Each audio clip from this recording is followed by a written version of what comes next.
अब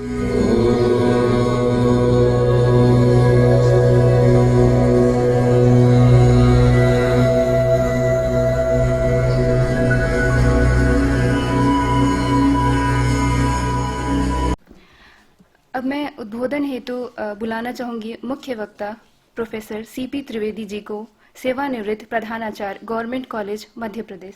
कृपया सर आप आए। जो ब्रह्मांड है वो ऊर्जा का स्रोत है और आइंस्टाइन की इक्वेशन E = mc², उसके अनुसार जो है एनर्जी ट्रांसफॉर्मेशन होता है और लॉज ऑफ थर्मोडायनामिक्स के अंतर्गत ये सारी ऊर्जाएं जो है वो कार्य कर रही हैं। उस हिसाब से हम भी ऊर्जा के एक पार्ट हुए, क्योंकि वही ऊर्जा जो बाहर प्रेजेंट है वही हमारे अंदर भी उपस्थित है। कंसेप्ट हमको मालूम होना चाहिए, energy is chemical capacity to do work, और जो स्थिर ऊर्जा है वो पोटेंशियल एनर्जी, और जो गतिज ऊर्जा है वो काइनेटिक एनर्जी। ये हमको मालूम होना चाहिए, क्योंकि इनके संकेतों के द्वारा ही ऋषि लोगों ने जो है संकेत दिए हैं कि कौन सी पोटेंशियल ऊर्जा है और कौन सी जो है काइनेटिक एनर्जी है। वेदों पर काम करते हुए जब मुझे सारी चीज समझ में आ गई, मैं उसकी तह तक गया कि वैदिक सीयर्स क्या कह रहे हैं और किस प्रकार से उन्होंने ज्ञान को जो है प्रोलिफरेट किया है इन वेदों में, उसकी तह तक गया। तह तक जाने के बाद वापस ऊपर आया और फिर मैंने जो है ये किताबें लिखी कि जितनी भी आज की मॉडर्न थ्योरीज है, लॉज ऑफ थर्मोडायनामिक्स, जैसे मैंने बताया भी हाल, आइंस्टाइन का हम बहुत फॉलो करते हैं। आइंस्टाइन का पूरा कंसेप्ट जो है वो पूरे विश्व में छाया हुआ है। और इसके बाद बायोलॉजी बॉटनी का स्टूडेंट होने के कारण मुझे पता था कि एक सेल से जो है सारा इवोल्यूशन हुआ है और जेनेटिक रिकॉम्बिनेशन और सेल डिवीजन के द्वारा ये पूरा बायोलॉजी का वर्ल्ड फैला हुआ है। एक डीएनए और एक सेल से पूरा विकास हुआ है। तो एज ए बॉटनी के स्टूडेंट के कारण मुझे पहली जिज्ञासा थी कि कैसे ये कंसेप्ट वेदों में है या नहीं। अगर नहीं है तो हम विज्ञान नहीं कह सकते। तो ये उसमें ढूंढा मैंने, क्रिएशन विकसित हुई है। दूसरा, एक सेल, एक डीएनए और एक सेल से जेनेटिक रिकॉम्बिनेशन और सेल डिवीजन के द्वारा ये पूरी अस्तित्व में आई। डार्विन की थ्योरी आप सबको पता होगी। डार्विन ने दे रखा है कि भी ऑर्गेनिक इवोल्यूशन हुआ है, डीएनए से जो है सारा इवोल्यूशन हुआ है, वो भी सही है, कहीं उसमें गलती नहीं है। एक अभी त्रिपाठी साहब चर्चा कर रहे थे वे शादी की कि वेडिंग हिम, तो आज हमको ये पता है कि फोटोसिंथेसिस के कारण जो है पृथ्वी पर जीवन है। फोटोसिंथेसिस के कारण एक red wavelength of light chemical ऊर्जा में परिवर्तित होती है और यही केमिकल ऊर्जा सब दूर फैल रही है। और फोटोसिंथेसिस के इस एनर्जी कन्वर्शन के साथ साथ फोटोसिंथेसिस में ऑक्सीजन रिलीज होती है और ग्लूकोज बनता है। ग्लूकोज में केमिकल एनर्जी होती है और ऑक्सीजन जो है वो पर्यावरण को शुद्ध करता है। ये अब हमको मालूम है। तो वेडिंग हिम जिसमें कहा गया है मैरिज ऑफ सूर्यास daughter Aryaman, red wavelength of light को कहा गया है। जितनी विबग्योर हम लाइट को जानते हैं कि लाइट में जो है 7 प्रकार की वो होती है विबग्योर, तो इसमें से एक wavelength, red wavelength of light जो है वो केमिकल एनर्जी में परिवर्तित होती है और उसे आर्यमान कहा गया है। और वेडिंग हिम में पूरा फोटोसिंथेसिस जैसा हम पढ़ते आए, पढ़ाता आया हूँ। फोटोसिंथेसिस, जेनेटिक्स और फोटोसिंथेसिस मैंने एमएससी और बीएससी में पढ़ाया है। तो जो जिस प्रकार का में पढ़ाता था वो पूरा का पूरा कंसेप्ट जो है वेडिंग हिम में मिला है। पूरा फोटोसिंथेसिस डिस्क्राइब कर रखा है वेडिंग हिम में। अब यहां तक तो एक चीज थी कि जितना विज्ञान हम जानते हैं उतना वेदों में खोजना, लेकिन लोगों की, जैसे मेरे सामने त्रिपाठी निगम साहब बोलते थे कि सब पंडित लोग तो ऐसे ही करते हैं, जो भी खोज हुई बोल दिया कि साहब ये वेदों में है, तो बोले सब बेकार की बातें हैं ये। तो मैं थोड़ा सा सतर्क हो गया और ये खोजने की कोशिश की कि आज के विज्ञान में क्या चीज नहीं है जो वेदों में है और जिसे हम कह सकते हैं कि ये सारे कंसेप्ट हमारे यहाँ अवेलेबल हैं और इससे आगे भी हम बात कर रहे हैं। तो ये चीज जो है वो मैंने खोजी और ये षष्ठी अस्तित्व में आई फोनोन एंड फोटोन इंटरेक्शन के द्वारा। फोनोन एंड फोटोन इनके इंटरेक्शन, अभी तक हम सिर्फ फोटोन की बात करते आए हैं, फोनोन की बात अभी पूरी तरह से नहीं आई है सामने। तो फोटोन एंड फोनोन का इंटरेक्शन के कारण जो है ये षष्ठी अस्तित्व में आई है। ये फोनोन का कंसेप्ट जो है अभी हाल एस्टेब्लिश नहीं हुआ है।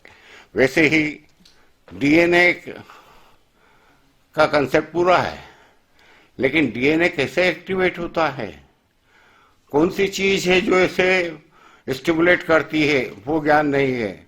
वो एक फोनॉन की रे जो है वो उसको स्टिमुलेट करती है।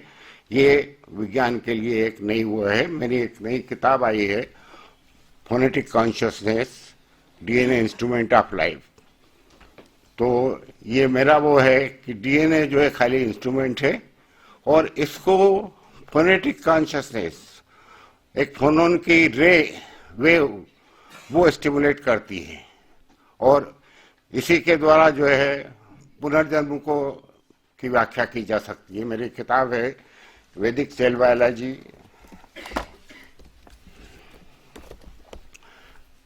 Vedic cell biology with life energy and rebirth. इसमें रीबर्थ कैसे होता है इसका एक्सप्लेनेशन पूरा दिया है और लाइफ एनर्जी क्या है ये बताया है इसमें। और सरस्वती जिसे हम कहते हैं, सरस्वती की अभी मूर्ति, माता जी की मूर्ति मिली सरस्वती माँ की। अग्निरिंदो वरुणो मित्रो अरिमा वायु पूषा सरस्वती सजोष। अरिमा red wavelength of light, Agni, Indra, Varun, इनको जो है सरस्वती सजोष संगत करती है। सरस्वती जो है वो फोनोन वेवलेंथ है जो शब्दों के रूप में हमारे मुंह से जो है प्रभावित हो रही है। तो सरस्वती जो है इनको संगत करती है। कि वैदिक कल्चर में ये सारी चीजें थी और सबसे बड़ा जो हमको मिसगाइड किया गया वो ये कि वेद जो है ऋषियों के ध्यान की उपज है और अपौरुष है। ऐसा कह के कुरान और बाइबल से इनकी तुलना कर दी गई, तो इसका डिवोल्यूशन हमने कर लिया। वेद जो है जितना ज्ञान उसके अंदर है वो जैसे प्रकार से आज हमने डेवलपमेंट किया है, जिस प्रकार से आज हम सारे विज्ञान की शाखाओं को जानते हैं और जितने कॉस्मोलॉजी जानते हैं, वो सारी चीजें खोजें वैदिक काल में हुई थी और बिना ग्लोबल कल्चर के ये संभव नहीं है, क्योंकि जीवन जैसे उपस्थित है ओजोन लेयर के कारण।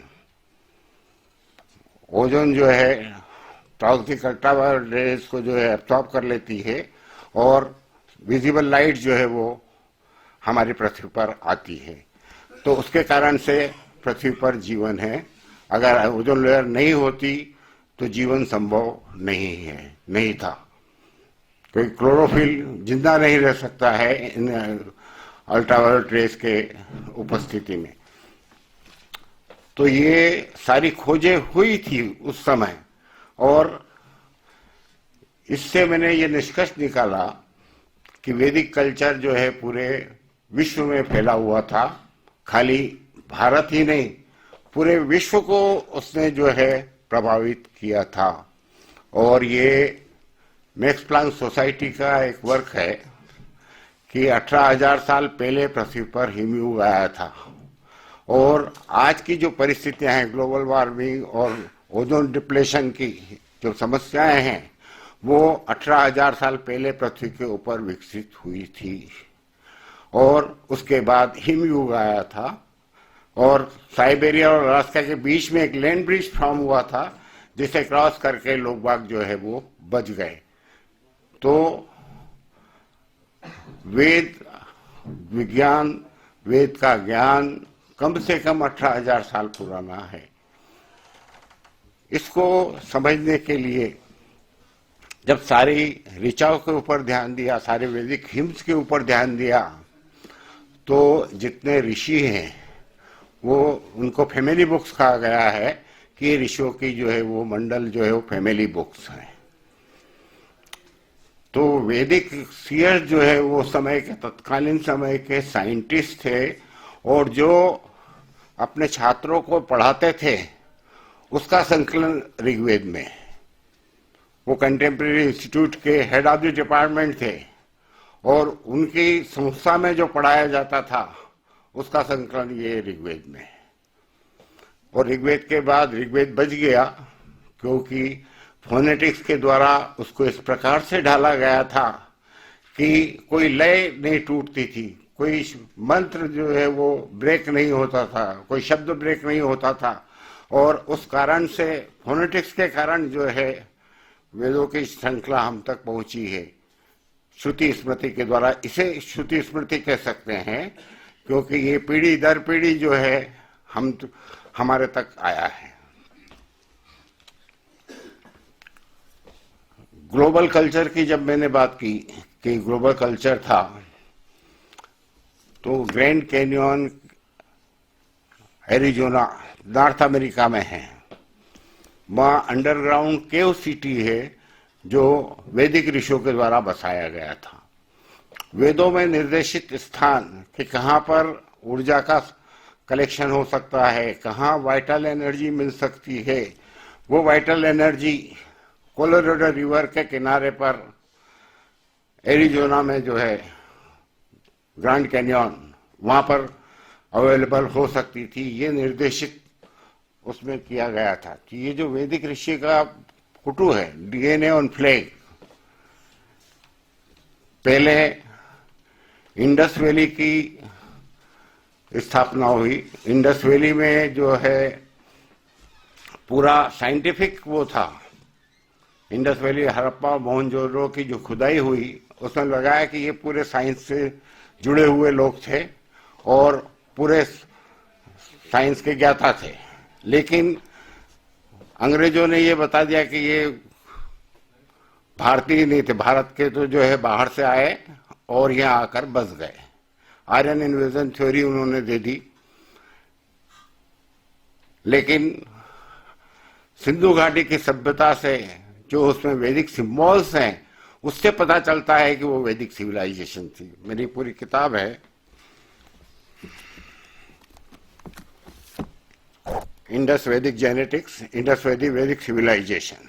इसमें जितने भी सील्स हैं उनको डेसिफर किया मैंने कि सील्स वो कोई स्क्रिप्ट नहीं है, कोई लैंग्वेज नहीं है, वो साइटोलॉजिकल सिंबल्स हैं।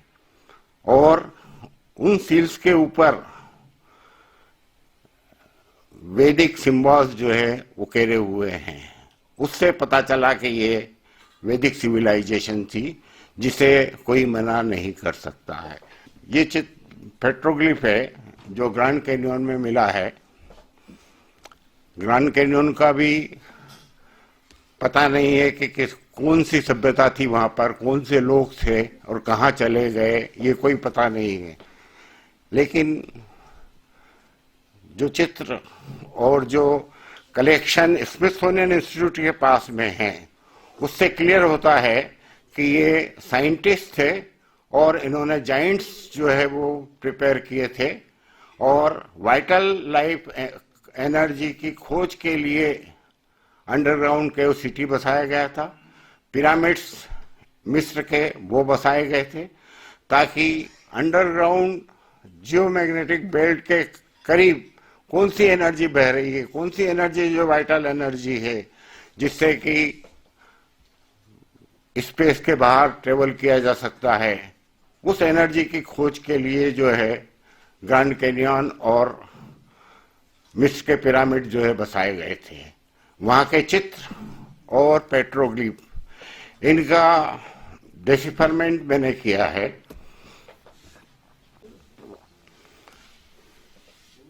अभी मैं बात कर रहा था कि लेक्चर शुरू होने के पहले उसका जो मूल स्रोत है उसके बारे में ज्ञान देना चाहिए। तो पुरुष सूक्त, इसमें जो है origin and evolution of creation and life जो है डिस्क्राइब किया गया है। सहस्रशीर्षा पुरुष, सहस्त्राक्ष, सहस्रारात जो उसका कि उसके पुरुष के हजारों सिर, हजारों आंख और हजारों पांव हैं और वो पूरे स्पेस को घेर करने के बाद भी दशांगुलम, दिमाग के अंदर हमारा 10 अंगुल वाला स्थान है, वहां उपस्थित है। दशांगुलम, हाँ दशांगुलम वहां उपस्थित है। तो सब दूर ओमनीपोटेंट, ओमनीप्रेजेंट, ओमनिशेंट एनर्जी का जो है संकेत दिया गया। और उसके कॉस्मिक प्रिंसिपल्स में बताया गया यज्ञेन यज्ञमय जन देवास्तानि धर्माणि प्रथमानि असनत यह नाकम महिमान सचंत यत्र पूर्वे साध्या संति देवा। यज्ञ से यज्ञ की उत्पत्ति होती है। यज्ञ से तात्पर्य है क्रिया प्रतिक्रिया।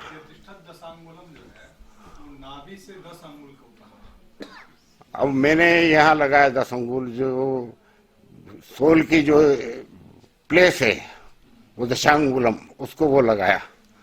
इसको भी कंसीडर किया जा सकता है। दशांगुलम ये नाभि के वहां से भी। तो यज्ञ से यज्ञ की उत्पत्ति होती है, क्रिया प्रतिक्रिया से क्रिया प्रतिक्रिया जन्म लेती है। और क्रिया प्रतिक्रिया की इस सीरीज में देव फंडामेंटल पार्टिकल्स प्रथम है। देव जो है फंडामेंटल पार्टिकल्स को कहा गया है, जो पहले यहाँ नीचे बना दिए गए हैं।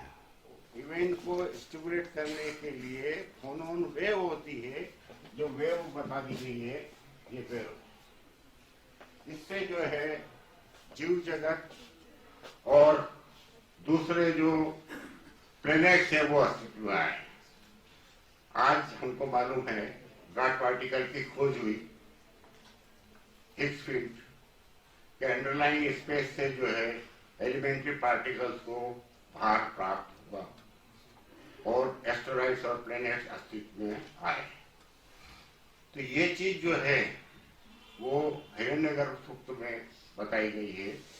और जब ये इसके ऊपर कार्य चल रहा था उसी समय मैंने जो है टाइम्स ऑफ इंडिया में जो है वो दिया था इसकी खोज के पहले कि हिग्स फील्ड जो है वो हिरण्यगर्भ को कहा गया है। हिरण्यगर्भ संवर्त जाते भूत से जाते प्रत्येक आसित। सर्वप्रथम हिरण्यगर्भ हुआ जो सबका स्वामी हुआ। तो वो हिरण्यगर्भ क्या है? वो स्पेस है, अंडरलाइंग स्पेस, जिससे जो है एस्टेरॉइड्स और प्लैनेट जो है वो जन्मे हैं। वो यहाँ बता दिया गया है। ये इसके बाद फंडामेंटल एनर्जी से हुआ है और इस एनर्जी से सब जो है कनेक्टेड है, like branches of a tree. ये बता रहा है महद्रक्ष भून से नाभि, वो जो है बता रखा है। तो आगे लगा ग्रेट मोनस्टर यक्ष इन द सेंटर, ये वो है आगे। अब पहले ही मंत्र ऋग्वेद का जो है अग्नि मिले पुरोहितम यज्ञ से देव ऋत्विजम हुतारम रत्तघात्मम। हम उस ऊर्जा का आवाहन कर रहे हैं जो इस सृष्टि यज्ञ का कर्ता धर्ता है, अर्थात फंडामेंटल एनर्जी की ओर जो है ध्यान आकर्षित किया गया है। और फंडामेंटल एनर्जी अपने ड्युअलिस्टिक फोर्स के द्वारा काम कर रही है, फोटोन फोनोन के द्वारा। उसको आगे बताया गया है कि दोनों जो है पिता भी हैं और पुत्र भी हैं, वरिष्ठ भी हैं और कनिष्ठ भी हैं। तो दो फोर्स, फोटॉन एंड फोनॉन, इसके द्वारा जो है सृष्टि जो है अस्तित्व में आई है। अब प्री कॉस्मिक कंडीशन का आज तक अभी तक ये पता नहीं है कि डार्क मैटर क्या था और डार्क मैटर कैसे एक्टिवेट हुआ, ये ज्ञात अभी नहीं है। तो वेदों में इसका जिक्र है, नाज़ी सूक्त में इसका जिक्र है कि क्रिएशन के पहले कुछ भी नहीं था, सिर्फ अंधकार के सिवा कुछ भी नहीं था। एक ही था अंधकार, और वो एक ही जो है वो फंडामेंटल एनर्जी का इनएक्टिव फॉर्म था, इनएक्टिव मैग्नेटिज्म। और इसमें एक क्रेक फॉर्म हुआ। क्रेक से फॉर्म से जैसे हम हवा में चाबुक लहराते हैं और आवाज होती है, ऐसी आवाज पैदा हुई। तो ये थी फोनॉन वेव, शॉक वेव्स, और इसने जो है डार्क मैटर को एक्टिवेट किया। और डार्क मैटर को एक्टिवेट करने के बाद जो ब्लास्ट हुआ, उससे ब्लास्ट एंड लाइट, वही फोनॉन एंड फोटॉन जो है वो के रूप में अस्तित्व में आई। एस्टेरॉइड्स और प्लैनेट्स बने, ये इसमें बताया गया है। नहीं था कोई, न सांस लेने वाला था, न कोई हाथ को हाथ सुझाई देता था। उसी को जो है फोनॉन वेव ने जो है एक्टिवेट किया और फंडामेंटल एनर्जी जो है एक्शन में आई। हाँ, ये उस चित्र में बता रखा है। वो जो लेडी बता रखी है बैठी हुई, उसके बालों के ऊपर गेप बता रखी है। वो फिशर बता रहे कि थरामा को जो है वो जगह प्राप्त हो गई, और थरामा ने पूरे डार्क मैटर को जो है विजुअलाइज किया लाइक ए थीफ। और जो है थरामा को जब वो मिल गई जगह, तो ब्लास्ट एंड लाइट हुआ। हाँ, ये वही इंडस वैली की सील्स हैं जिसको डिसिफर किया है। इसमें हिरण्यगर्भ सूक्त को और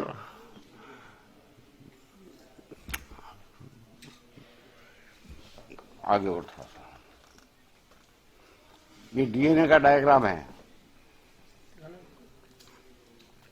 ये हिग्स फील्ड स्पेस बता दी गई बीच में कि ये हिग्स फील्ड से जो है एस्टेरॉइड और प्लैनेट्स को जो है भार प्राप्त हुआ।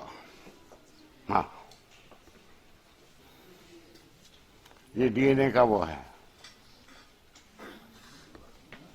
ये सोलर सिस्टम, साथ हिरण्यगर्भ सूक्त 72 ब्रह्मणस्पति वाला जो सूक्त है, उसमें सोलर सिस्टम जो है 7 प्लैनेट्स का जो है जिक्र आया है, और 8वां मार्तंड पृथ्वी। चलो,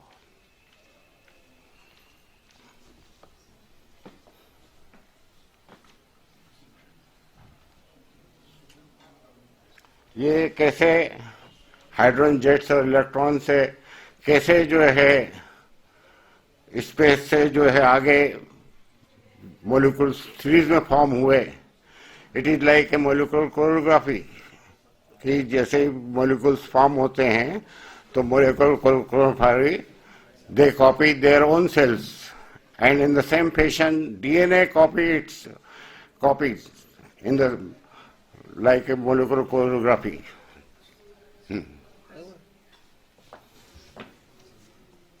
डीएनए का ज्ञान हमको होना चाहिए।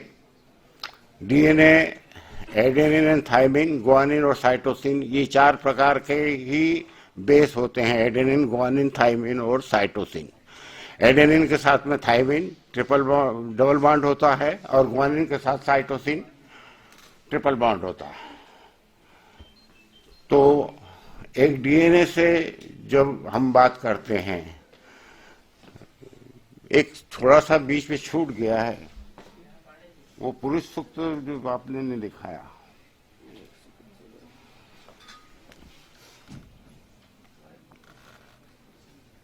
कि इन ऋचाओं का संकलन इसलिए किया गया है कि भविष्य में आने वाली जनरेशन इनका अध्ययन कर सके। ये 72 में क्लियर किया हुआ है 1072 और आगे ले लो।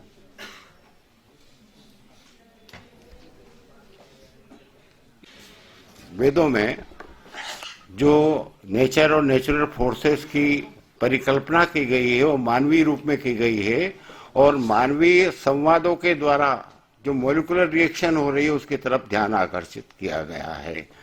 तो ये पशुपत सील है जो इंडस वैली के अंदर प्राप्त हुई है और ये पशुपत सील जो है वो पुरुष सूक्त का रूपांतरण है कि एक फंडामेंटल एनर्जी से सृष्टि डुअलिस्टिक फोर्स के द्वारा काम कर रही है। तो डुअलिस्टिक फोर्स जो है दो सिंग बता दिए गए हैं और उसके नीचे एक इबारत दे रखी है कि जेनेटिक रिकॉम्बिनेशन और सेल डिवीजन के द्वारा जो है बायोलॉजिकल वर्ल्ड का फॉर्मेशन हुआ और ये सब एनिमल जो जितने भी फॉर्म हुए वो उसी से फॉर्म हुए हैं।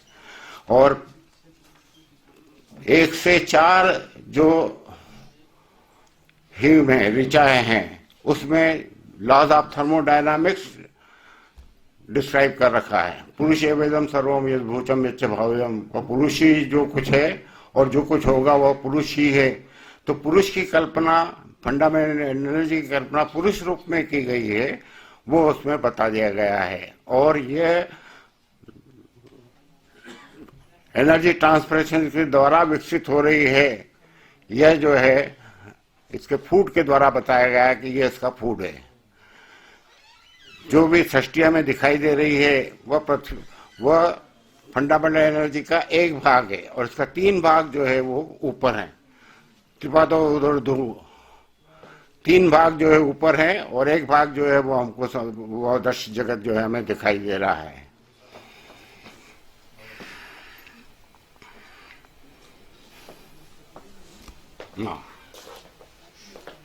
ये पूरा जो है वो सृष्टि यज्ञ है और इस सृष्टि यज्ञ में यज्ञमय जन देवास्थान धर्म तेरह नाका महिमा सकल देश पूर्वे साध्या संति देवा। आगे इसमें गॉड पार्टिकल हिरण्यगर्भ का भी वो है कि विराट से विराट की उत्पत्ति हुई। विराट से विराट जो है वो फॉर्म हुआ, विराट से विराट की उत्पत्ति हुई। आगे ले लो।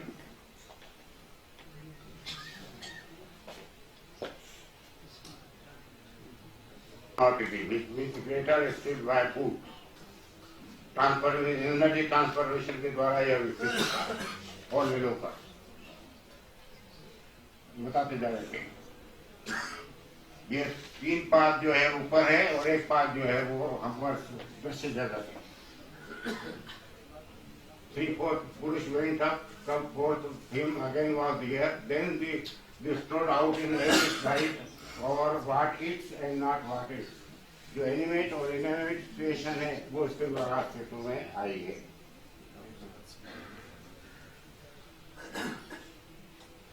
फॉर्मेशन ऑफ नेबुला, ये 5वें मंत्र में नेबुला का फॉर्मेशन बताया गया है कि नेबुला बना और उसके स्पोर्ट से जो है ये पूरा और एस्टेरॉइड्स और प्लैनेट जो है वो अस्तित्व में आए।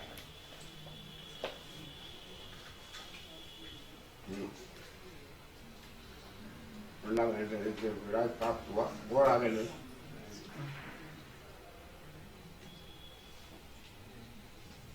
इलेक्ट्रॉन थ्योरी, यहाँ इलेक्ट्रॉन थ्योरी दे रखी है। When God prepared the sacrifice there offering, its eye was spring, body which was Atman, summer was the wood। ये जो एक मोलिकुलर कोरियोग्राफी होती है जब इलेक्ट्रॉन जो है वो डिस्प्लेस होते हैं, ये यहाँ पर इसमें बता दिया है और इसी से जो है एक्शन इंटरेक्शन के द्वारा जो है वो प्राप्त हुआ। एटॉमिक स्ट्रक्चर सम्यग्न बर्जी पोक्षण पुरुष जागृतो देवादेव अवेद साध्या ऋषि they blame their victim on the grass पुरुष बोर्न इन अर्लीस्ट टाइम। यहाँ एटम के फॉर्मेशन की तरफ ध्यान आकर्षित किया गया है। अब जब आगे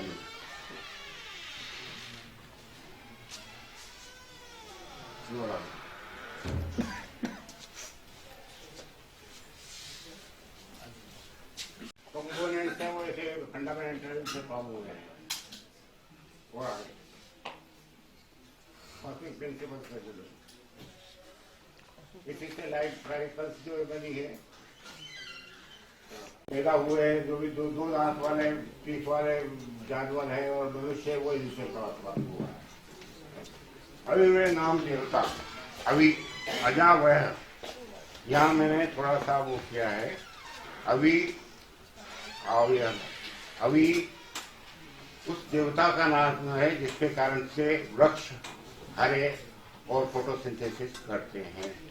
तो अभी रक्षक देवता है जिसके कारण से फोटोसिंथेसिस हो रहा है जो पौधों में उपस्थित होता है। अभी नाम देवता हाँ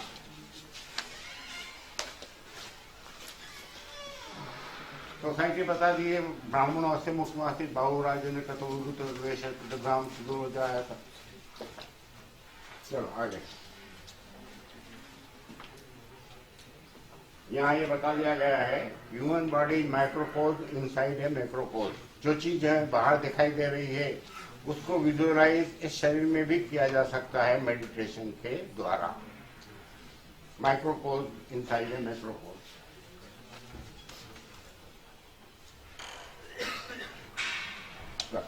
आगे कॉस्मिक प्रिंसिपल जब एटम में फंडामेंटल एनर्जी बन गई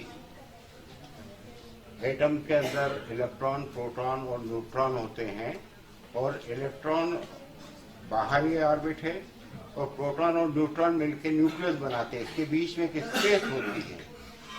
उस स्पेस में जब फंडामेंटल एनर्जी बन गई तो उसके 3 परिधियां और 21 संविधाएं हुई। 12 महीने 6 ऋतुएं 3 सर्दी गर्मी और बरसात मौसम और जो है 3 परिधियां आकाश अंतरिक्ष और पृथ्वी ये उसकी परिधियां हुई और ये सृष्टि अस्तित्व में आई इसके कारण से। क्योंकि ये जो न्यूक्लियस में जो ऊर्जा होती है उसी के द्वारा जो है वो कोरियोग्राफ करता जाता है मोलिकुल बनते जाते हैं। मोलिकुल कोरियोग्राफी होती है। तो यहाँ ये इंडिकेट कर दिया गया कि न्यूक्लियस में जब ये एनर्जी बंध गई तो उसकी ये 7 परिधियां 21 संविधाएं और 3 परिधियां थी।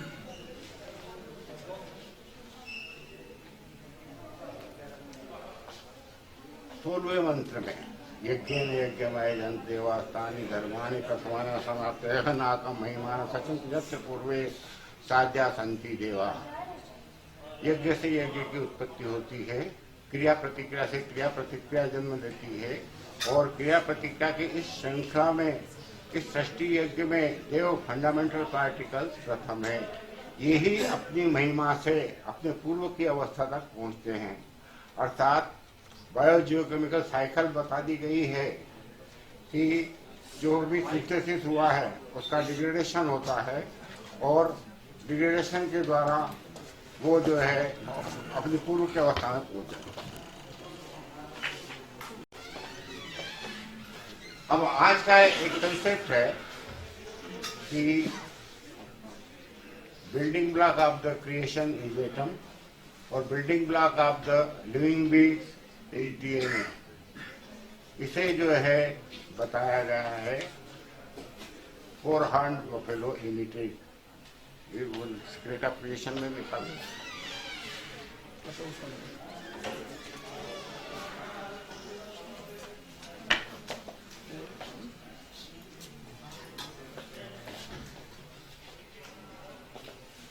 तो चत्वारि श्रृंगा त्रयोस्य पादा द्वे शीर्षे सप्तहस्ता स्वस त्रिधा बद्धो वृषभो रोर्वेति दुर्देव महाआविवेश।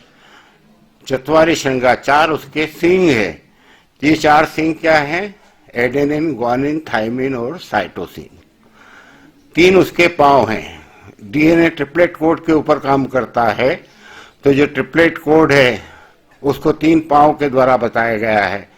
2 शीर्षे 2 उसके सर हैं। तो जैसा 2 हेलिक्स होते हैं डीएनए में, उसको 2 सर कहा गया है। और 3 बंधों से बंधा हुआ वह वृषभ के समान मरण धर्माओं में कुलाचे भर रहा है। तो एक ही डीएनए ट्रिपल बॉन्ड के द्वारा डिवाइड होता है, उसमें मुख्य वो है triple bond, hydrogen triple bond, और वहां से डिवाइड होके वो मरण धर्माओं में जो है कुलाचे भर रहा है। और 4 हॉर्न बफेलो इमिटेड, हम उस घी का वर्णन करेंगे जिसने ये सृष्टि जो है वो थाम रखी है। और सृष्टि, इसका टाइटल रहस्यमयी है, 4 हॉर्न बफेलो इमिटेड।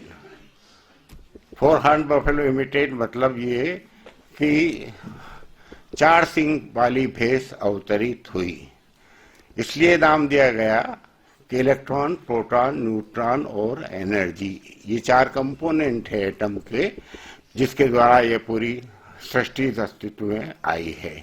तो वो उसके 4 हॉर्न बफेलो इमिटेड के द्वारा बताया गया है। और यह इसका एसेंस है, जैसे भैंस के दूध का सार घी में है, ऐसे ही सृष्टि का सार इसमें है कि atom is the building block of the creation और DNA is the building block of the living beings, ये बता दिया है। और ये जो ऑयल है वो 3 शेप में है, इंद्र इलेक्ट्रिसिटी, सूर्य उससे जितने भी पार्टिकल्स हैं वो उससे क्षरित होकर यहाँ तक पहुँचते हैं, और तीसरी वीणा वाइब्रेशंस, फोनोन, जिसके द्वारा जो है ये सृष्टि अनवरत रूप से कार्य कर रही है सिस्टम के रूप में। ये जो सॉन्ग है वह रिभु के प्रेस में है और रिभु को कैरेस्टर रेस कहा गया है। एक सेल से जो हम कहते हैं कि इवोल्यूशन हुआ है और इसी के जेनेटिक रिकॉम्बिनेशन के द्वारा बायोडाइवर्सिटी जो है वो फॉर्म हुई है, तो इसको कैलेस्टर रेस नाम दिया गया है। और सबसे पहले पानी के अंदर, नेक्स्ट बताओ, फोटोन फोटोन इंटरेक्शन कि इंद्र का जो है वहां अवतरण हुआ। इंद्र इलेक्ट्रिसिटी को कहा गया है, सोम मैग्नेटिक एनर्जी को कहा गया है। अभी तक ये स्टेब्लिश नहीं है, विद्वानों के बीच में मान्यता नहीं है कि इंद्र क्या है, लेकिन जो मैंने अध्ययन किया और जो निकाला वो बिंद इलेक्ट्रिसिटी को कहा गया है। उसका वज्र जो है उसका चार्ज है और 2 उसके जो तीर हैं वो पॉजिटिव और नेगेटिव चार्ज है। और सोम इलेक्ट्रोमैग्नेटिक एनर्जी का कारक है जिससे कि ये सारी प्रक्रिया चल रही है, तो सोम मैग्नेटिक एनर्जी को कहा गया है। इसके साथ में ये भी बता दूं मैं, आज का जो कंसेप्ट है कि कार्बन, हाइड्रोजन, ऑक्सीजन, नाइट्रोजन और सल्फर ये मुख्य एलिमेंट है। तो कार्बन मातृश्वन कार्बन डाइऑक्साइड, इंदु ऑक्सीजन को कहा गया है और पवमान हाइड्रोजन को कहा गया है और राका नाइट्रोजन को कहा गया है। सल्फर का मुझे अभी नहीं मिला है। हाँ, इलेक्ट्रॉन कन्फिग्रेशन के द्वारा सबसे पहले पानी में कोएसरवेट्स का फॉर्मेशन हुआ, स्लाइम सूप, और स्लाइम सूप में जो आयंस थे कोलाइडल सॉल्यूशंस के, वो चक्रीय उसमें गति कर रहे थे, उससे जो है एनर्जी इलेक्ट्रिसिटी जनरेट हुई और इलेक्ट्रॉन कन्फिग्रेशन के द्वारा फोनॉन वेव जो है वो एंटर हुई उसके अंदर, और उसने जो है हार्स को, इंद्र को हार्नेस कर दिया, जोत लिया, उसके 2 घोड़े हो गए ये फोटोन और फोनॉन।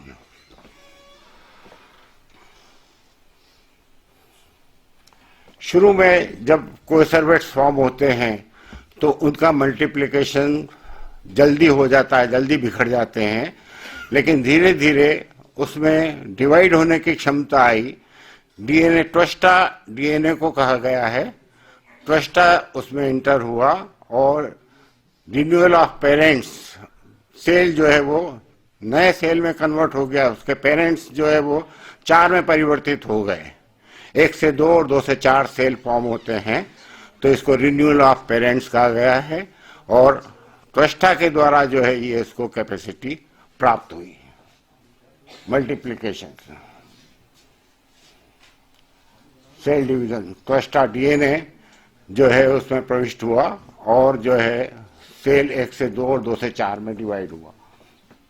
नेचर, इसी की एनारोबिक कंडीशन में एनारोबिक रेस्पिरेशन होता था और उसके बाद जब थोड़ा सेल में स्टेबिलिटी आई तो आउट ऑफ स्किन क्लोरोफिल जो है वो अंदर प्रविष्ट हुआ और सेल जो है वो ऑटोट्रॉफिक हो गया। जैसे ही ऑटोट्रॉफिक सेल फॉर्म हुआ, ये इसको जो है हॉर्स आउट ऑफ हॉर्स कहा गया है कि एक घोड़े से एक घोड़ा और जो है वो डेवलप हुआ और ये पूरी सृष्टि जो है उससे सेल डिवीजन के द्वारा, जेनेटिक रिकॉम्बिनेशन और सेल डिवीजन के द्वारा अस्तित्व में आई। मिनिस्टर प्रीस्ट, इसी को रिबो सेल को मिनिस्टर प्रीस्ट कहा गया है क्योंकि जो भी क्रियाएं हो रही है पृथ्वी पर, जो ऑर्गेनिक मैटर फॉर्म हुआ है, जो एटमॉस्फेयर फॉर्म हुआ है, वो जीवों की क्रिया प्रतिक्रिया के द्वारा फॉर्म हुआ है। रिस्पिरेशन के दौरान हम कार्बन डाइऑक्साइड रिलीज करते हैं, तो ये कार्बन डाइऑक्साइड जो है पौधों को फोटोसिंथेसिस के लिए प्राप्त होती है और पौधे फोटोसिंथेसिस के द्वारा पुनः ऑक्सीजन रिलीज कर देते हैं और ग्लूकोज बनाते हैं। तो ग्लूकोज और ऑक्सीजन, इससे जो है सारी सृष्टि चल रही है, इससे सारा ऑर्गेनिक मैटर फॉर्म हुआ है। तो ये मिनिस्टर प्रीस्ट इनको कहा गया। हाँ, ऑटोट्रॉफिक रिबो सेल फॉर्म हुआ, फॉलोइंग वर्ड, ठीक।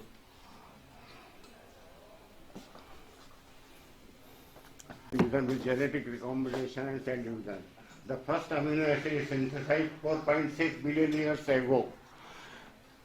पहला अमीनो एसिड 4.6 बिलियन ईयर्स पहले जो है, जैसे ही ट्वस्टा एक्टिवेट हुआ तो पहला अमीनो एसिड फॉर्म हुआ और उससे जो है फिर ये 20 प्रकार के अमीनो एसिड फॉर्म हुए धीरे धीरे, ठीक।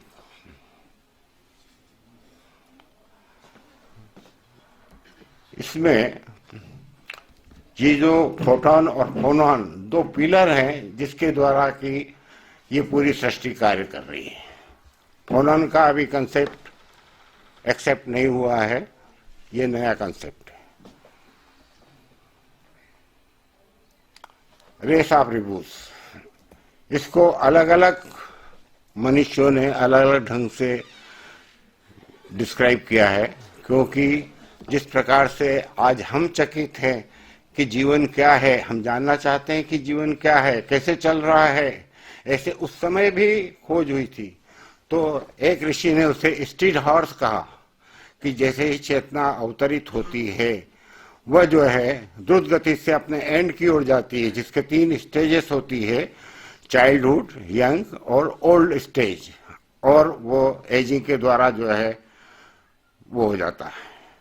तो शुरू में एजिंग अपने आप आता था, यूनिसेलुलर ऑर्गेनिज्म जब फॉर्म हुए तो वही नष्ट होके इन्वायरमेंट को जो है वो करते हैं। सक्सेशन एक प्रक्रिया होती है जिसमें एक जनरेशन दूसरे जनरेशन को रिप्लेस करती चली जाती है।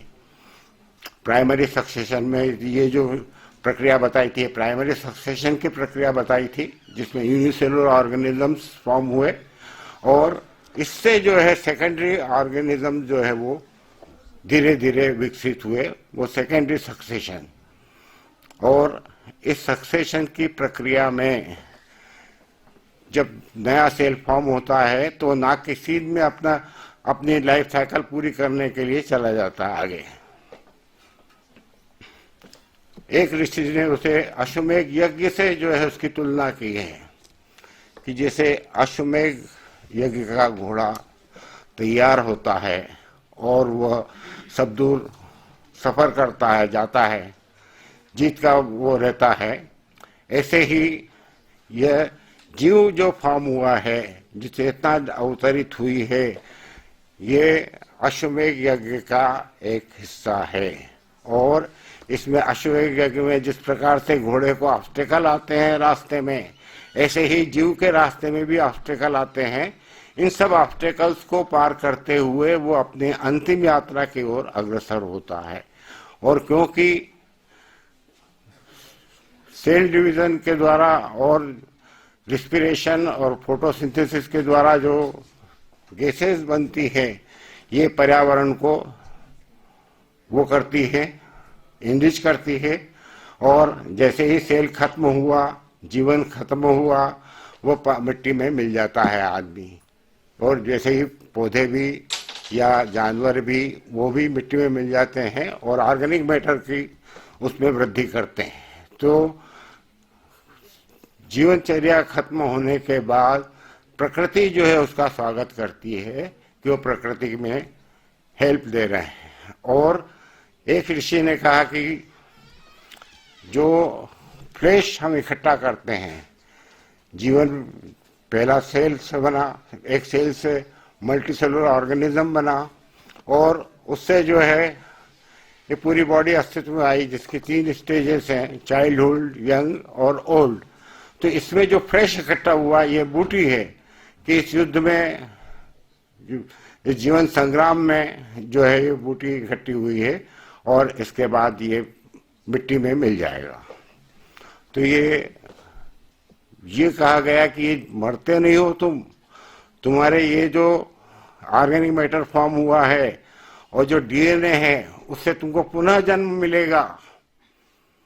और होता क्या है, गर्भ में जब पहला फर्टिलाइजेशन होता है तो 2 डीएनए जो है वो मिक्स होते हैं, वो दोनों जॉइंट होते हैं। वहां एक तीसरा कोड उत्पन्न होता है जो फोनोन वेव के द्वारा एक्टिवेट होता है। तो ये जेनेटिक आइडेंटिटी है और फोनोन उसकी जो है पूर्व जन्म की आइडेंटिटी है, जिसके द्वारा कि उसका पुनर्जन्म होता है।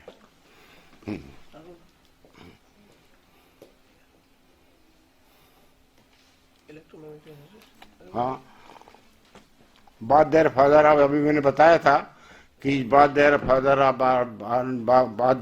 और सन, दोनों पिता भी हैं और पुत्र भी हैं, कनिष्ठ भी है और वरिष्ठ भी हैं। तो फोटोन और फोनोन 2 ऊर्जा है जिसके कारण से ये सारी सृष्टि काम कर रही है।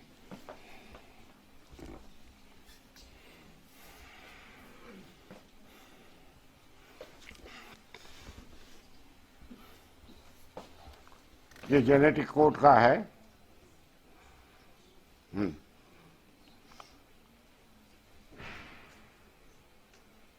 लाइफ कॉन्शियसनेस जो है वो भी डिस्क्राइब कर रखी है कि फोनोन वेव जो है वो स्टिमुलेट करती है डीएनए को और कॉन्शियसनेस आती है। तो ये चीज नहीं है हमारे लिए जो वेदों में दे रखी है।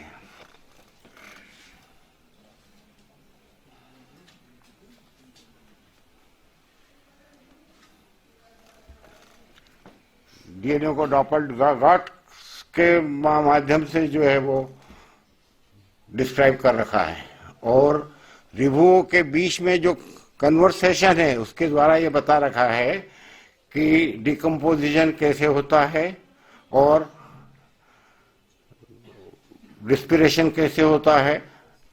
वन टुवर्ड्स डाउनवर्ड कैरीज दी CO2। इसको CO2 को जो कहा गया है वो लंगड़ी गाय कहा गया है।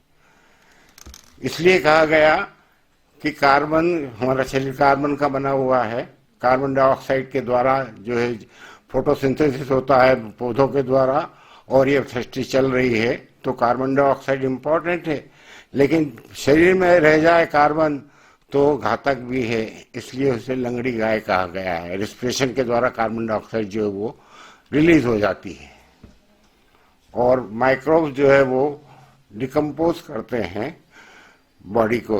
ऑक्सीडेशन और रिडक्शन, ऑक्सीडेशन और रिडक्शन 2 ही रिएक्शंस है जो खास है और हो रही हैं।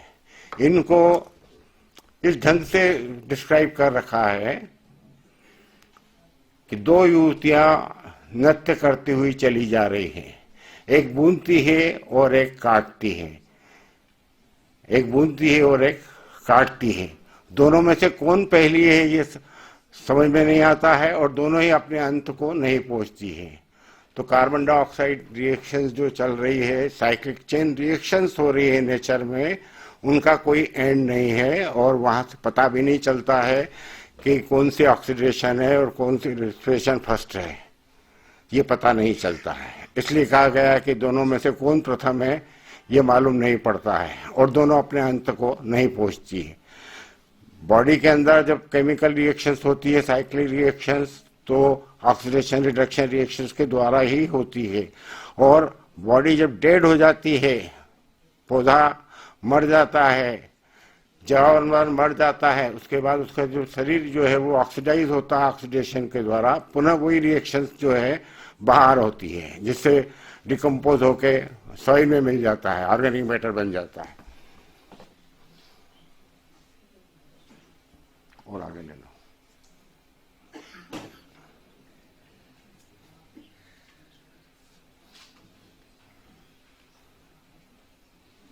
बता दिया ये, आगे ले लो।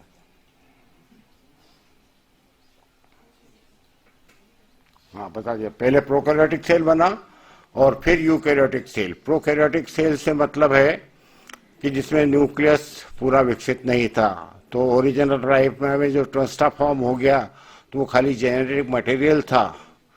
और जब पूरा डीएनए विकसित हो गया तो न्यूक्लियस फॉर्म होता है और न्यूक्लियस जिस सेल में प्रेजेंट होता है उसे यूकैरियोटिक सेल कहते हैं, और जिसमें क्लोरोफिल होता है उसे ऑटोट्रॉफिक सेल कहते हैं।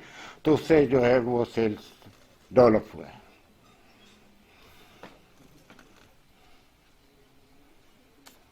हाँ, एनारोबिक रेस्पिरेशन बताया था मैंने कि कोसर्वेट में एनारोबिक रेस्पिरेशन प्रारंभ हुआ तो ऑक्सीडेशन और रिडक्शन रिएक्शन जो है वो प्रारंभ हो गई।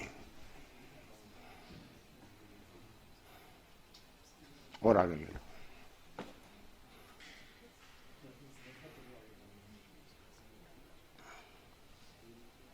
और आगे ले लो।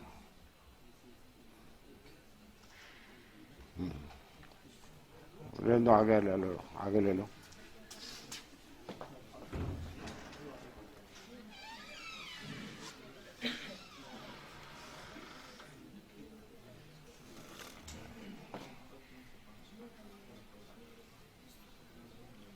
क्लोरोफिल फॉर्म ये बता दिया है भी, out of skin they form the chlorophyll.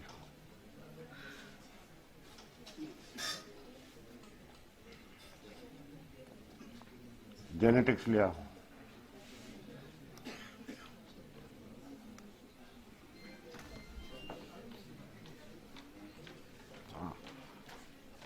Organic evolution, one downward to the water.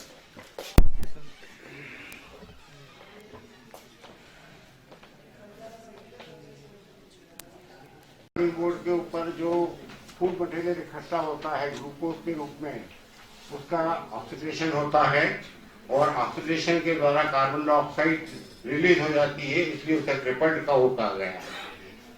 One carries of the refrigerated set of sun, जीवन के अंत होने के बाद एक ऑक्सीडेशन जो है वो उसको ऑक्सीडाइज करती है और वो बॉडी जो है सॉइल में मिल जाती है। और parents and their children that are, जो पेरेंट्स है वही जो है जब खत्म हो जाता है जीवन तो अपने बच्चों को पोषित करते हैं किसी न किसी रूप में, वो नोरिशमेंट का काम करते हैं, ऑर्गेनिक मैटर और जो कार्बन डाइऑक्साइड रिलीज हुई है वो। इसलिए कहा गया कि पेरेंट्स किस प्रकार से काम करते हैं, क्योंकि एक सेल से ही बना है सारा, एक सेल से इवोल्यूशन हुआ है और जितना इवोल्यूशन हुआ उतने ही जो है ऑर्गेनिक मैटर बढ़ता चला जाता है उसमें।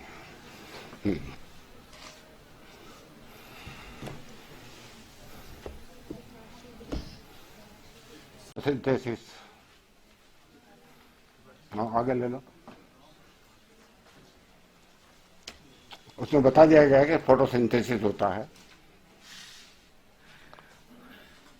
डॉर्मेंसी पीरियड, जब ये सीड्स बनते हैं तो ये डॉर्मेंसी पीरियड में चले जाते हैं, और जैसे ही पानी का इनको लगता है तो रिस्पिरेशन जो है प्रारंभ हो जाता है, तो जान आ जाती है सेल्स में। आगे एनर्जी इन द नेचर, वही स्ट्रीट वॉर्स या अश्वमेध का घोड़ा कहा गया है, उससे उसकी तुलना की गई है।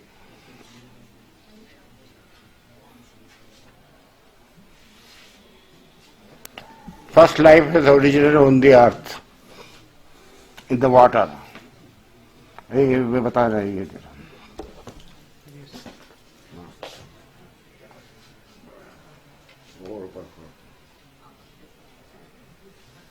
यहाँ पूछा गया है कि रिभु तुम्हारा जन्म पर सबसे पहले कैसे हुआ, अपर वाटर में या डीप सी में?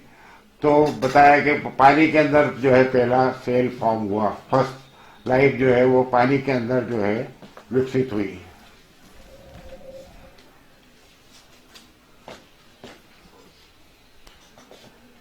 और लाइफ की जो ओरिजिन हुई, इसको लाउडली जो है इसका स्वागत करना चाहिए। ये जो है अभिव्यक्त किया गया है। 3 स्टेज, दिस स्टेज विच यम गिव्स मतलब यम क्रोमोसोम को कहा गया है। क्रोमोसोम से जो है सेल बॉडी जो है डेवलप होती है। तो ये जो जीवन दिया गया है वो क्रोमोसोम के द्वारा दिया गया है, ये यहाँ पर स्पष्ट किया गया है। ट्रिथ ऑर्गेनाइज्ड, और वो जो है वो ट्रिथ ऑर्गेनाइज्ड है। डीएनए में ट्रिपल बॉन्ड हाइड्रोजन का होता है, और ये ट्रिपल बॉन्ड के द्वारा जो है डीएनए प्रोलिफरेट होता चला जाता है, एयर में डिवाइड होता है ये। तो ये ट्रिथ ऑर्गेनाइज्ड कहा गया है। गंधर्व ग्रास, गंधर्व जो है प्रोटोप्लाज्म को कहा गया है। तो जैसे ही प्रोटोप्लाज्म के अंदर सर्कुलेशन प्रारंभ हुआ, जीवन प्रारंभ हुआ, रेस्पिरेशन प्रारंभ हुआ, तो उसको ग्रस्त किया प्रोटोप्लाज्म ने, और प्रोटोप्लाज्म से जो है जब डिवीजन हुआ तो नए सेल जो है फॉर्म होना प्रारंभ हुए। हाँ, यम art thou, o heart thou art आदि तीन art thou by secret operation, ये क्लियर कर दिया गया है। यम आर्ट दाउ, तुम क्रोमोसोम हो, क्रोमोसोम के द्वारा जो है जीवन प्राप्त हुआ है। और आदित्य 12 महीने का जो मौसम परिवर्तन होता है, जो टेम्परेचर प्रेशर ग्रेडियंट होता है, वो उसको फीड करता है, इसलिए ट्रीट आर्ट आदित्य कहा गया है। And treat art thou by secret operation, triple bond के कारण। और हाँ, 3 bonds they say in heaven, इससे तात्पर्य है कि एटमॉस्फेयर में ओजोन लेयर होती है, और ओजोन लेयर के कारण, ठीक है,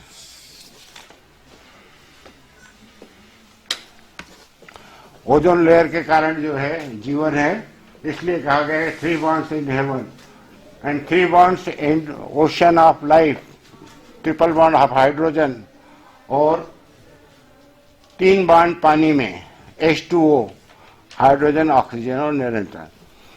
अब मैं आपको डीएनए का मैंने वो बताया था, चत्वारि श्रृंगा त्रयोदश पादा द्वे शीर्षे सप्तहस्तासु त्रिजाबद्धो वशवो रोड़ति महोदेव आविवेश।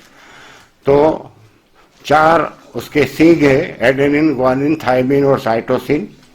3 पाँव हैं, ट्रिपलेट कोट के द्वारा वो काम करता है। 2 सिर हैं, 2 हेलिक्स, और त्रिजाबद्धो 3 बंधों से बंधा हुआ वह मरण धर्माओं में खुलाचे भर रहा है। पीढ़ी दर पीढ़ी जो है वो ट्रांसफर होता है। अब इसको, ये तो डीएनए का कैसे फंक्शन करता है ये बता दिया गया। और सीनी वाली, गर्भ में जब बच्चा जन्म लेता है तो डीएनए डिवाइड होता है, तो सीनी वाली से रिक्वेस्ट की गई, सीनी वाली give him a good progeny. तो सीनी वाली broad hips, 2 helix, broad hips, fair fingers, nucleotide pairs को फेयर फिंगर्स कहा गया है। और एक थोड़ा सा और मैं बता देता हूं, फ्यूनरल हिम्स में जो है वो जेनेटिक्स का वर्णन किया गया है। और जो जेनेटिक्स बताई गई है वो कैसे बताई गई है, यम के 2 कुत्ते 4 आंख वाले मनुष्य का पीछा करते हैं। 2 कुत्तों से तात्पर्य है 2 हेलिक्स डीएनए के, और 4 आंख जो है वो एडेनिन, ग्वानिन, थायमिन और साइटोसिन, ये पीछा करते हैं। और ये डीएनए इंस्ट्रूमेंट में उपस्थित होते हैं। तो जहां भी डीएनए डिवाइड हो रहा है वहां मनुष्य की जो वाक ऊर्जा है वो उसे स्टिमुलेट करती है और नया पुनर्जन्म हो जाता है। इसलिए इसे जो है फ्यूनरल हिम्स में जो है इसका डिस्क्रिप्शन मिलता है। यम के 2 कुत्ते 4 आंख वाले मनुष्य का पीछा करते हैं। और सीनी वाली गर्भ में, क्योंकि वहां पर डीएनए डिवाइड हो रहा है तो उसको सीनी वाली कहा गया है। और अश्विन न्यूक्लियोटाइड पेयर्स को कहा गया है। अश्विन क्राउड विथ लोटसेस, जैसे ही फर्टिलाइजेशन हो जाता है तो डीएनए न्यूक्लियोटाइड पेयर जो है वो 4-फोल्ड मैनर में डिवाइड होते चले जाते हैं। ये वो है। और इसमें कुछ पूछना हो आपको तो पूछ सकते हो। क्वेश्चन 100 से था, क्या हम जो हमारे यहाँ जलाने की जो प्रथा है कितनी साइंटिफिक है, और हमारे जो आउट ऑफ कंट्री वाले हैं जो दफनाने की प्रथा है या तो कम्बोर्ड के अंदर रखने की, तो इसमें डिफाइन करें कि हम कितने सही है या वो कितने सही है या कितने लॉजिकल व्यवहारिक हमारे धरती के पोल्यूशन को लेकर। दोनों ही सही है, क्योंकि मृत होने के बाद चाहे जानवर हो या मनुष्य हो वो मिट्टी में मिल जाता है, इन्वायरमेंट में मिल जाता है। वहाँ जो दफनाने की प्रक्रिया है, क्योंकि डिजर्ट में इतनी लकड़ी मिलती नहीं है तो दफनाना अवश्यंभावी, बिना उसके कुछ नहीं कर सकते। यूरोप में जाएंगे तो वहाँ ठंड बहुत है, वहाँ सूखी लकड़ी नहीं मिलेगी, तो वहाँ दफनाना उचित है। और हमारे यहाँ लकड़ी बहुत है और जलाने के बाद भी जो उसके पंच महाभूत हैं वो वातावरण में मिल जाते हैं। तो कोई इसमें कि तुलना करने की आवश्यकता नहीं है कि वो श्रेष्ठ है या ये श्रेष्ठ है। पोल्यूशन को लेकर अभी कुछ हमने पेपर में भी कर देखा था, तो जो दफनाने की प्रथा है ये क्वेश्चन वहीं से आया था, क्योंकि ये चर्चा भी आपने किया। तो पेपर में पोल्यूशन को लेकर कुछ किंवदंतियां अभी दिया था पेपर में, तो अच्छा, हमने ये क्वेश्चन। हाँ, नहीं ठीक किया आपने। हमारे यहाँ पर्याप्त सुविधा है, इसलिए जलाना जो है वो उचित है। और दूसरा क्या है कि थोड़ा सा हायर कंसेप्ट है, सोल जो है वो अपनी बॉडी के आसपास चक्कर लगाती है। सोल अपनी बॉडी जो है बॉडी के आसपास चक्कर लगाती है, तो अगर जला दिया तो पूरा वो इन्वायरमेंट में मिल जाएगा। और जहां दफनाया जाता है वहां सोल वही चक्कर लगाती रहती है, ऐसा मेरा मानना है। Thank you sir. बहुत अच्छा आपने बताया, इसके लिए पहले तो धन्यवाद। प्रश्न मेरा इतना ही है कि जैसे हम लोग पुनर्जन्म की अवधारणा को कर्म के सिद्धांत से जोड़कर व्याख्यायित करते रहते हैं, आपने भी उसको एक जेनेटिक्स की विधि से लगभग बता भी दिया है, लेकिन वो जो कर्म की अवधारणा है जिसको विशेषकर वो एक सामान्यतः एक पदार्थ के रूप में, मतलब एक भौतिक अस्तित्व के रूप में कर्म को हम लोग समझते रहे हैं, वो इसमें कैसे इसके साथ साम्यता रखता है, सादृश्यता रखता है?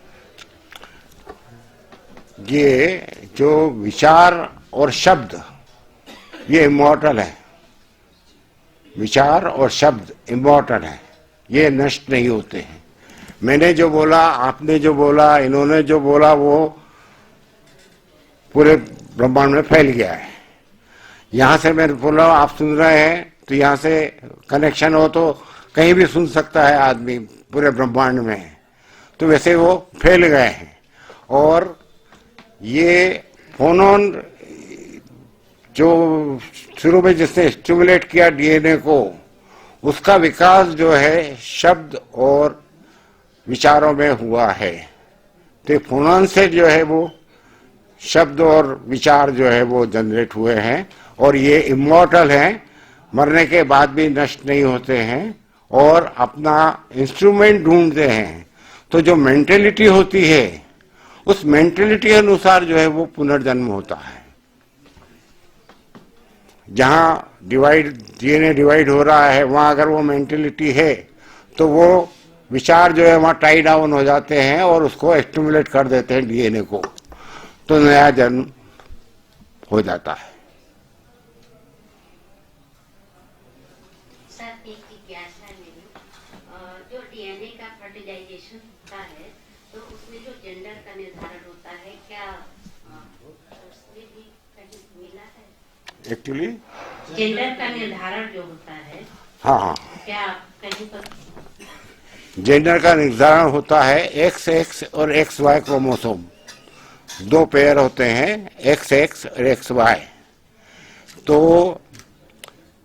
XX क्रोमोसोम अगर वहां डेवलप हुआ है तो फीमेल, और XY क्रोमोसोम अगर फर्टिलाइज हुए हैं और वो उसमें XY क्रोमोसोम है तो मेल। ये अभी मैंने बताया था कि संवाद रूप में जो है वो जीवन में उतार दिया गया, तो यम यमी संवाद है। तो यम यमी संवाद में यम और यमी दो होमोलॉगस पेयर का एग्जाम्पल है, और होमोलॉगस पेयर्स में क्रॉसिंग ओवर जो है उचित नहीं होता है, हेट्रोलॉगस पेयर्स में होता है। इसलिए यम कहता है कि तू दूसरी जगह जाकर जा और बेल की तरह लिपट जा, तो वो क्रॉसिंग ओवर की तरफ संकेत दिया गया है। ऐसे ही एक और मुझे याद आ गया, पुनर्वा उर्वशी कन्वर्सेशन है ऋग्वेद में, और उसके ऊपर से महर्षि कालिदास ने विक्रमोर्वशीयम नाटक की रचना की है। तो पुनर्वा और उर्वशी के बीच का जो कन्वर्सेशन है वो तेल बॉडी और चेतना के मध्य का कन्वर्सेशन है, कि एक बार चेतना चली गई शरीर से तो दोबारा वापस नहीं आ सकती है, वह उर्वशी बताती है पुनर्वा को। तो पुनर्वा उर्वशी कन्वर्सेशन जो है वो चेल बॉडी और चेतना के बीच का कन्वर्सेशन है। जी जी जी। आपने तो बहुत काम किया है, इस आपके लेक्चर से समझ में आया है। बस एक जिज्ञासा मेरे मन में आई कि वो आपने गंधर्व को प्रोटोप्लाज्म में कहा। जी हाँ। तो ये कैसे, आधार इसका क्या है? बिना पानी के कुछ भी नहीं हो सकता। और ये अभी हाल मैंने जो पुनर्वा उर्वशी कन्वर्सेशन का जिक्र जो अभी हाल किया, इसमें गंधर्व का जिक्र आता है, अप्सरा और गंधर्व का जिक्र आता है।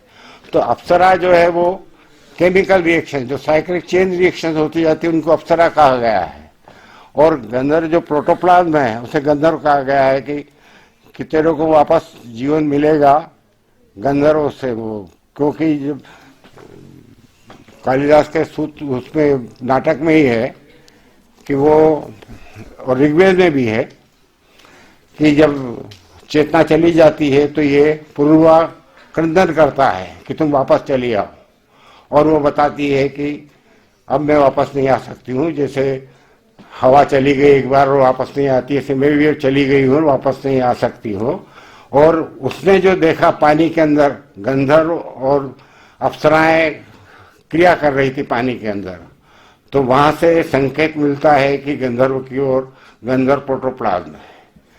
और इसमें एक और चीज भी आपको बता दूं, मैंने जो वर्क किया इसमें टर्मिनोलॉजी भी ढूंढी है, क्योंकि वैदिक टर्मिनोलॉजी के ऊपर अभी तक कहीं काम नहीं हुआ है। तो किसको क्या कहा जा रहा है वो निघंटु और निरुक्त से तो हमने ले लिया, लेकिन उस समय इतना डेवलपमेंट नहीं हुआ था जितना आज हुआ है। तो आज के संदर्भ में वो किस चीज की ओर संकेत कर रहे हैं, किस चीज का नाम है, ये मैंने अपनी किताब में दिया है। Good evening sir. मेरा एक प्रश्न है, जैसे अभी सबने एक पूछा था तो आप जवाब दे रहे थे, मैडम ने भी जो है एक प्रश्न पूछा जो है अनुवांशिकी को लेकर के। सर मेरा क्वेश्चन ये है कि हमेशा एक परिचर्चा रही है हेरिडिटी को लेकर के और एनवायरमेंट को लेकर के कि किसका जो है व्यक्तित्व पर ज्यादा प्रभाव पड़ता है। तो जैसे जो आप बता रहे हैं तो यहाँ पर इसका संदर्भ आता है, तो मैं ये जानना चाह रहा हूँ कि इसको आप कैसे कहेंगे कि आपने अभी शब्दों का भी मतलब जिक्र किया और आदमी का व्यक्तित्व का भी जिक्र किया, तो जो शब्द पड़े रह जाते हैं, तो कहने का तात्पर्य ये भी है कि जो इन्वायरमेंट है और जो हेरिडिटी है दोनों का जो है कैसे हमारे ऊपर प्रभाव पड़ रहा है, आप इस संदर्भ में जो डेवलपमेंट फर्टिलाइजेशन के बाद जो डेवलपमेंट होता है वो अकॉर्डिंग टू हेरिडिटी कैरेक्टर्स होता है, और उस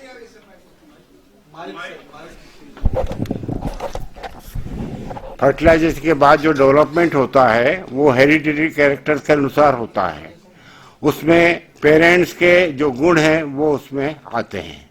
इसीलिए हम देखते हैं कि भैंस को ही जन्म देगी, गाय के बछड़े को जन्म देगी, और मनुष्य जो है वो मनुष्य को जन्म देगा। ये तो हेरिडिटी कैरेक्टर्स के कारण हो गया।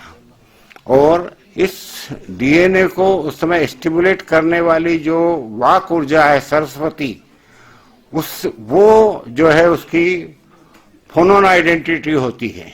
एक तो जेनेटिक आइडेंटिटी होगी और एक फोनोन आइडेंटिटी, फोनोन वेव। ये 7 प्रकार की जो रेज हैं, बिब ग्योर, और 7 प्रकार के जो वावेल हैं, इसके ऊपर सारी जो है दुनिया चल रही है। 7 वावेल और 7 बिब ग्योर। इसमें मेंटेलिटी हम जानते हैं कि सतोगुण, रजोगुण और तमोगुण ये गुण होते हैं। तो जैसी मेंटेलिटी होती है वैसे गुण होंगे। सतोगुण जो है हाईली इवॉल्व जो होगा उसका सतोगुण उसमें ज्यादा होगा, जो ज्यादा सुख सुविधा की ओर जाएगा उसमें रजोगुण ज्यादा होगा, और जो तामसिक प्रवृत्ति का उसमें तमोगुण ज्यादा है। तो पेरेंट्स की मेंटलिटी कैसी है, उनके विचार कैसे हैं, ऐसे विचारों को अट्रैक्ट होकर जो है वाक ऊर्जा पहुंचती है वहां पर। पहुंचती तो सवाल ही नहीं है, वो तो पूरे ब्रह्मांड में व्याप्त हो जाती है, क्योंकि उसका एक जगह रहना संभव नहीं है, पूरे ब्रह्मांड में व्याप्त है। तो जहां भी फर्टिलाइजेशन हो रहा है, जहां भी डीएनए डुप्लीकेशन हो रहा है, वहां जो है वो ऊर्जा जो है उसकी मेंटेलिटी के अनुसार उसको एक्टिवेट करती है, और वही मेंटेलिटी उसकी जीवन में होती है, वो उसका भाग्य है। दो मनुष्यों के डीएनए अलग नहीं होते हैं, सबके अलग अलग डीएनए हैं, दो के समान डीएनए कहीं नहीं मिलेगा। ऐसे ही भाग्य भी कहीं नहीं मिलेगा, सबका भाग्य अलग होता है। जो ट्विन्स फॉर्म होते हैं उनका भी भाग्य अलग अलग होता है। ट्विन्स जिसको हम कहते हैं कि एक ही डीएनए से बने हैं और एक ही जगह पैदा हुए हैं, दोनों एक साथ पैदा हुए, उनके भी भाग्य अलग अलग होते हैं। तो वो भाग्य फोनोन के कारण।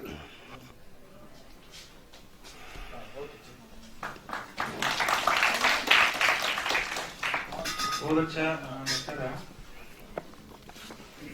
मेरा डॉक्टर राम सागर मिश्रा से आचार्य सुशांत विज्ञान विभाग। मेरा जब आप लेक्चर दे रहे थे बहुत ही इंटरेस्टिंग लेक्चर था, बहुत ही आनंद आ रहा था। तो जैसे कि आपने श्लोक बताया कि इसमें जो चार के लिए बात की गई, वो 4 हमारे न्यूक्लिक बेस हैं, एडेनिन, गुआनिन, थायमिन। तो मैं कहीं पढ़ रहा था तो वहीं पर ये सेम श्लोक को उन्होंने दूसरे किसी मॉलिक्यूल के लिए अपने तरीके से उसको यूज किया था।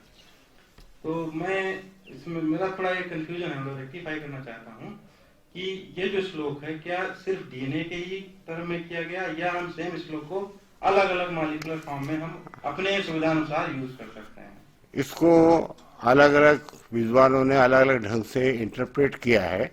कुछ ने व्याकरण से इसको जोड़ा है कि ये व्याकरण से संबंधित है, चत्वारि श्रृंगा द्रव्यस्य पादा, क्योंकि कई कॉन्फ्रेंस में मैंने इसको बोला है तो उसने बोला साहब आप कैसे इसको इंटरप्रेट कर रहे हैं? तो मैंने कहा मैं इसलिए इंटरप्रेट कर रहा हूं कि मैं जानता हूं कि डीएनए कैसे काम कर रहा है।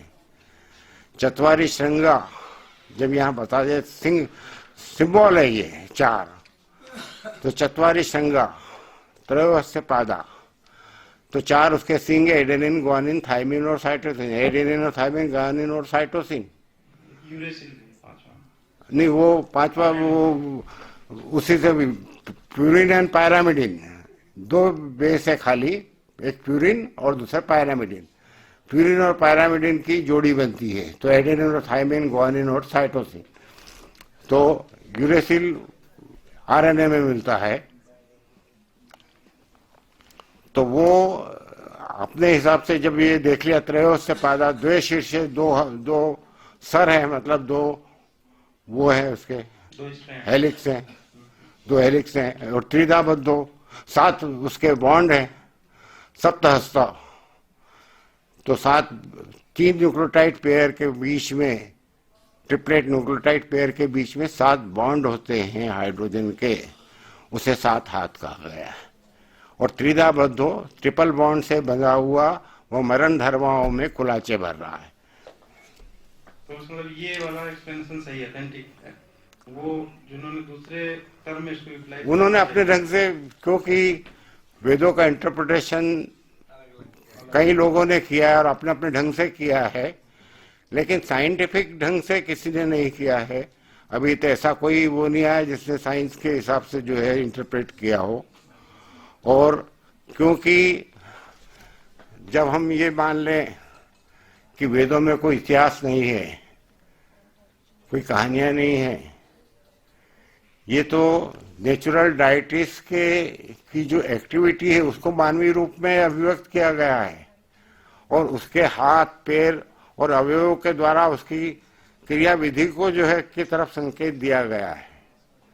तो मानवीय रूप में ये सबसे इम्पोर्टेंट वो है कि मानवीय रूप में परिकल्पना की गई है। जैसे पुरुष सूक्ष्म में पुरुष की परिकल्पना, फंडामेंटल एनर्जी की परिकल्पना पुरुष रूप में की गई है, ऐसे ही दूसरे डाइटीज हैं उनकी भी जो तुलना जो है वो मानवीय रूप में की गई है, और मानवीय कन्वर्सेशन के द्वारा उनके बीच जो मधुर संबंध है और जो उनकी जो क्रियाविधि हो रही है उसको जो है इंडिकेट किया गया है। तो दूसरा पार्ट उसी क्वेश्चन का, जैसे कि डीएनए में म्यूटेशन होता है, हाँ, इससे विभिन्न प्रकार की बीमारियां होती हैं। हाँ, तो हमारे वेदों में क्या म्यूटेशन के लिए कोई ऐसा श्लोक है, या कि इस यहाँ पे म्यूटेशन हो जाएगा, एडनिन एक कोडान वहां से गायब हो गया तो ये डिजीज है, अगर 2 कोडान गायब हो गए तो ये नहीं, ये नहीं है। अच्छा, mutations, DNA mutation basic principles दे दिए उन्होंने। जो जिस निकाला वो जिस जो पढ़ाते थे उसका संकलन है ऋग्वेद में। वो जो जितने ऋषि हुए हैं ऋग्वेद के, वो कंटेम्प्रेरी इंस्टीट्यूट्स के हेड ऑफ द डिपार्टमेंट थे, और जो अपने छात्रों को पढ़ाते थे उसका संकलन ये ऋग्वेद है। और दूसरी चीज ये कि सब ऋषियों ने एक ही टर्मिनोलॉजी का उपयोग किया है, लेकिन मेटाफोर अलग अलग है। अब जैसे मॉलिक्यूलर कोरियोग्राफी है, तो एक ऋषि ने उसको कुत्ते की आंत से जोड़ा है, कुत्ते की आंत जैसे खिंचती चली जाती है, ऐसे एटम जो है वो बनते चले जाते हैं। तो उसको खाली इंडिकेशन दे दिया कुत्ते की आंत का। अब अपना काम है कि अपन उससे इंटरप्रिटेशन निकाले के क्या कहना चाहते हैं। बहुत बहुत धन्यवाद। वाह, थैंक यू सर। हाँ बेटा, मेरा एक कंफर्म होना है कि जैसे आपने पुनर्जन्म और डीएनए की व्याख्या की, तो इसके अंदर डीएनए की अभिक्रिया होते होते जो हमारे यहाँ कहते हैं ऋषि लोग पुराणों में कि इतने जन्म के पुण्य कर्म उद्भव होते हैं तो मनुष्य गर्भ में जन्म होता है, और इतने वो होते हैं तो ब्राह्मण बनता है या जो भी बनता है। तो ये डीएनए का माने अभिक्रिया होते होते कितने जन्मों में ऐसा होता है, मनुष्य रूप में आता है, ऐसा है कुछ? और इससे वर्ण व्यवस्था तो मतलब जन्म से सिद्ध होता है, न कि कर्म से। जन्म से ब्राह्मणों से मुख्य मासित बाहु राजन तद्वेश प्रतिभ्रम शूद्रो जायत। इसने बता दिया कि जो समाज को दिशा दे वो ब्राह्मण, जो रक्षा करे वो क्षत्रिय, और जो बिजनेस के द्वारा पुश करता है वो वैश्य है, और बाकी सब तो जो है शुद्ध रूप में पैदा होते हैं, और संस्कार के बाद जो है ब्राह्मण, क्षत्रिय और वैश्य होते हैं। पहली चीज तो ये। दूसरी चीज क्या पूछा था आपने? अभी मैंने एक चीज इसमें बताई कि ये सृष्टि जो है फोनोन फोटोन इंटरेक्शन के द्वारा अस्तित्व में आई, और पहला फोटोन जो बना उसका कंप्लीमेंट्री फोनोन है। फोनोन और फोटोन कंप्लीमेंट्री फोर्सेस है नेचर के, और जितने एटम है उतने ही, जितनी, जैसे विबग्योर बताया मैंने कि 7 कलर्स होते हैं विबग्योर, ठीक है कि नहीं, मालूम है कि नहीं? ऐसे ही 7 वावेल होते हैं। ये दोनों कंप्लीमेंट्री है एक दूसरे के, और शुरू से अभी तक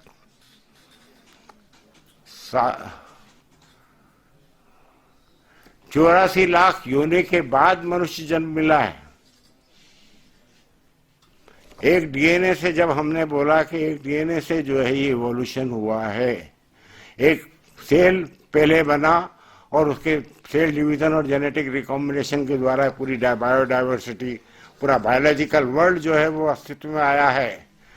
तो 84 लाख योनि के बाद मनुष्य जन्म मिला है, और इस जन्म में ही कर्म करने का स्वभाव है। कर्म अच्छे किए तो अच्छा जन्म होगा, और अगर कर्म अच्छे नहीं है तो अच्छा जन्म नहीं होगा, कहीं ना कहीं उसको भुगतना पड़ेगा। इस जन्म में भले ही फ्री हो गए, अगले जन्म में जो है उसका रिपरकशन भोगना पड़ सकता है।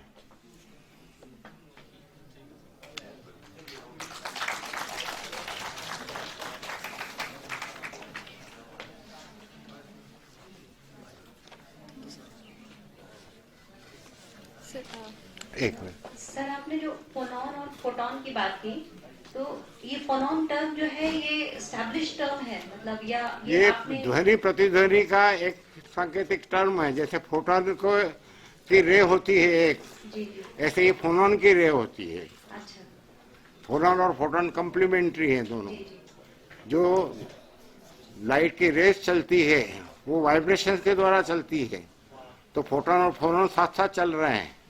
अच्छा। और जैसे आपने बोला कि जो शुरुआत हुई सृष्टि की, हालांकि मेरा विषय नहीं है ये, लेकिन जिज्ञासा हुई आपके एक्सप्लेनेशन की वजह से, तो वो फोनॉन से हुई, तो फोनॉन की भी तो कोई वजह होगी, कहीं से वो भी शुरू हुआ होगा। मैंने बताया था, अच्छा, प्री कॉस्मिक कंडीशन में जब पूरा डार्क मैटर था, सब अंधकार के सिवा कुछ भी नहीं था, उस डार्क माउंटेन में सरामा को स्पेस मिल गई।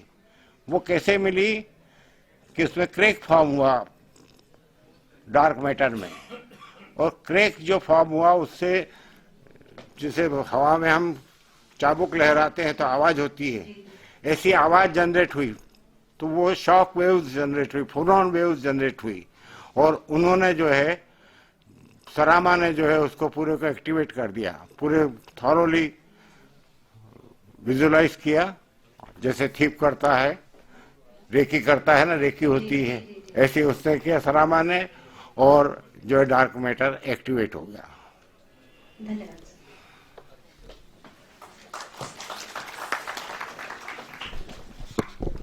कोटिश धन्यवाद गुरुजी। जिस प्रकार प्रश्नोपनिषद में पिपलाद महर्षि ने सबकी प्रश्नों का उत्तर दिया था, जिज्ञासा शांत की थी, गुरुजी आपने भी इस सभा में हम सभी के जिज्ञासाओं को शांत किया है, सभी दुविधाओं को दूर किया। Thank you so much sir.